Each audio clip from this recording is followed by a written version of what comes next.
the station covering all of the DMV. This is DC News Now. Good Thursday afternoon, everyone. Well, it only takes one storm to cause some problems out there. We saw that yesterday. Where are we starting to see things become active today? We'll have a check of your forecast in just a bit. Also coming up on the news at noon, finding ways to curb a spike in violence, how local activists are responding following a mass shooting in the district. And later, the search for missing camper, how you can help police track down this stolen truck. And good afternoon, and thank you for joining us for the news at noon. I'm Mark Hall, taking a live look outside on this Thursday afternoon at the National Cathedral. Seems like the sun is shining. Could be some clouds, a mix of clouds in there as well. Meteorologist Damon Madsen joins us now with the latest check on the forecast. Damon, I assume it's going to continue to be hot and muggy in the region. It pretty much is, Mark. The only thing that will change that, if you will, it comes at a cost. It will be showers and storms that cool us down throughout the afternoon. And folks, it's like we just flipped a switch already here into the early afternoon now, and all of that heat and humidity. These storms are firing up already here today. Again, this is the radar loop from the last 2 hours. At around 10 o'clock, nothing going on. But look at how the activity just bubbled up across the entire DMV over the last hour. Now let's zoom in on a couple of these. Here we are, close to the district. We have heavier showers popping up just south of Potomac, just south of Silver Spring in the district. But again, notice how they bubble up and then they're already starting to dissipate here. Southern Prince George's County near Clinton as well, seeing a little bit of that rainfall. We are going to have to keep an eye out, much like yesterday, if one of these storms holds its strength for about an hour or two and really has that intense rainfall. That's when we could run into some flash flooding issues like we had in Fairfax County. Southern Maryland, parts of St. Mary's County over toward Colonial Beach, seeing a little bit of those heavier downpours. And out to the west, we also have some activity bubbling up just south of Luray along the Blue Ridge Mountains and out toward Cumberland once again into Garrett County there along I-68. We are seeing a little bit of that rainfall popping up near Myersdale, which is across the border into Pennsylvania. So you get the idea here, folks. Once again, we have the heat, we have the humidity, and we're going to have those showers and storms with us through the rest of the afternoon. The coverage of these showers and storms will be a little bit higher than yesterday, so more of the DMV going to see that rainfall here today. But as we approach the evening time, sunset, those storms will start to decrease in coverage. Now, with how consistent these storms have been over the last several days, are we going to have a concern for flooding heading toward the weekend as well? We'll have a full check of your forecast coming up here in just a bit.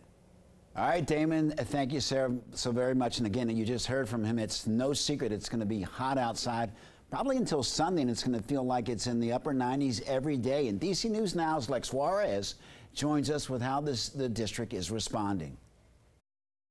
Well, with the hot and muggy day, many people are going to be looking to cool off and get inside. And many public libraries, like this one right here, the Georgetown Public Library, are operating as cooling centers. Most of them opened at noon. Well, the city declared the hot weather emergency after being in a heat emergency for 4 days in a row.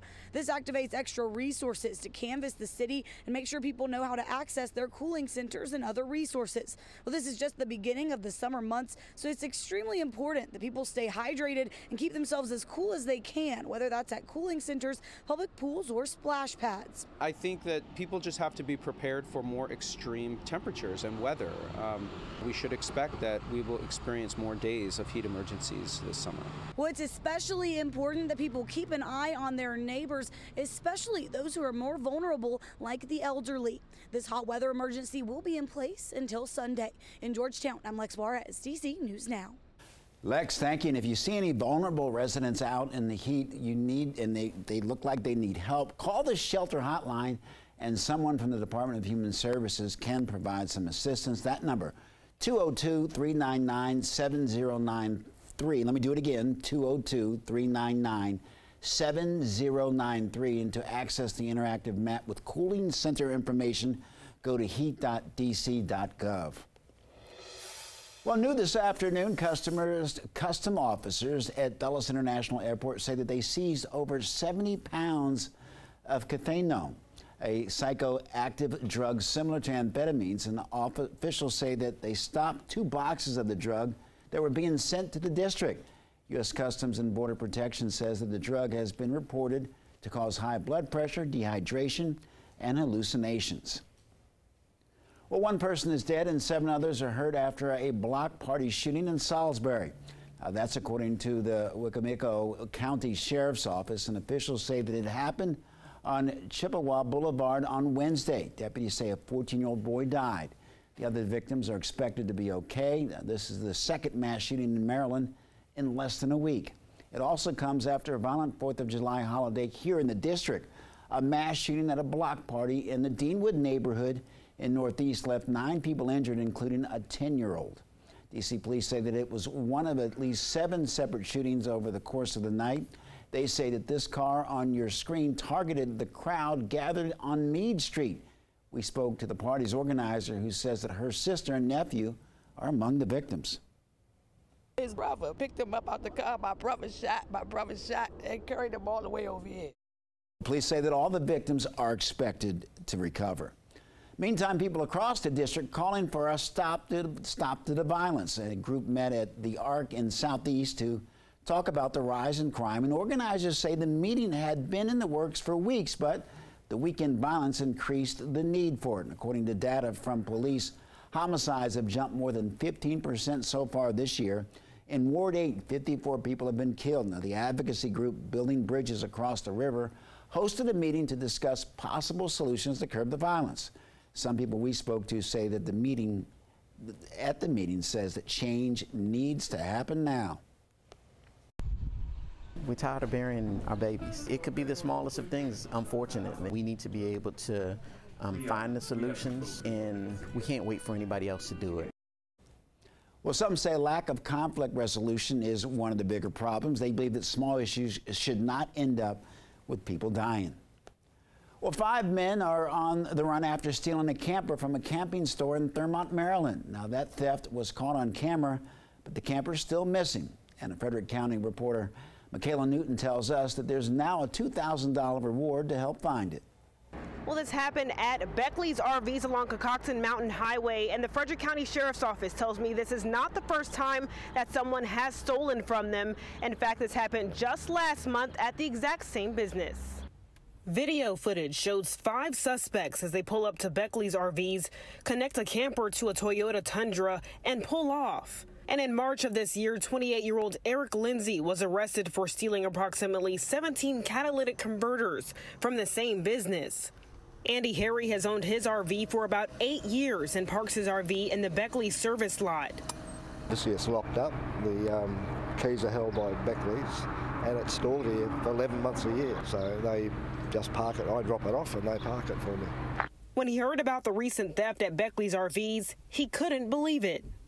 Well, I didn't know about it until you told me about it. It would be difficult, I think, to steal that without the keys because it's a motorised vehicle. Progressive Insurance suggests several ways to keep your RV secure and to prevent theft. That includes keeping your doors locked, installing a security system, and installing a GPS tracker. We reached out to Beckley's RVs for a comment, but they declined to do an interview. The people who took the RV are still at large, and the camper has not yet been found. But Beckley's RVs is offering a $2,000 reward for anyone that can help with a lead to the arrest.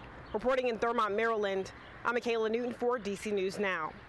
Michaela, thank you. In financial news, morning anchor Corey James has the story on President Biden's new proposed loan forgiveness plan after the Supreme Court struck down the original. President Biden is promising to introduce a new student loan relief plan for millions of borrowers, and this is as he criticizes Republicans for striking down his original debt relief plan. Now, Biden says his administration is looking into the Higher Education Act of 1965 to create a new plan in the coming months.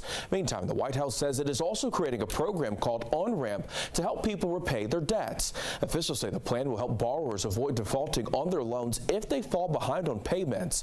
The White House says it will give those with loans who cannot currently make payments time to adjust.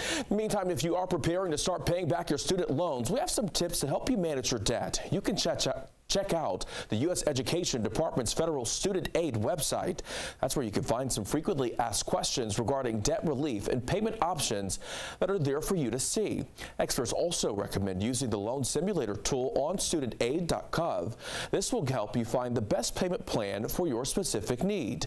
Now, experts also say you should see if income-driven repayment plans are right for you. You can find information on those plans on the Federal Student Aid website as well.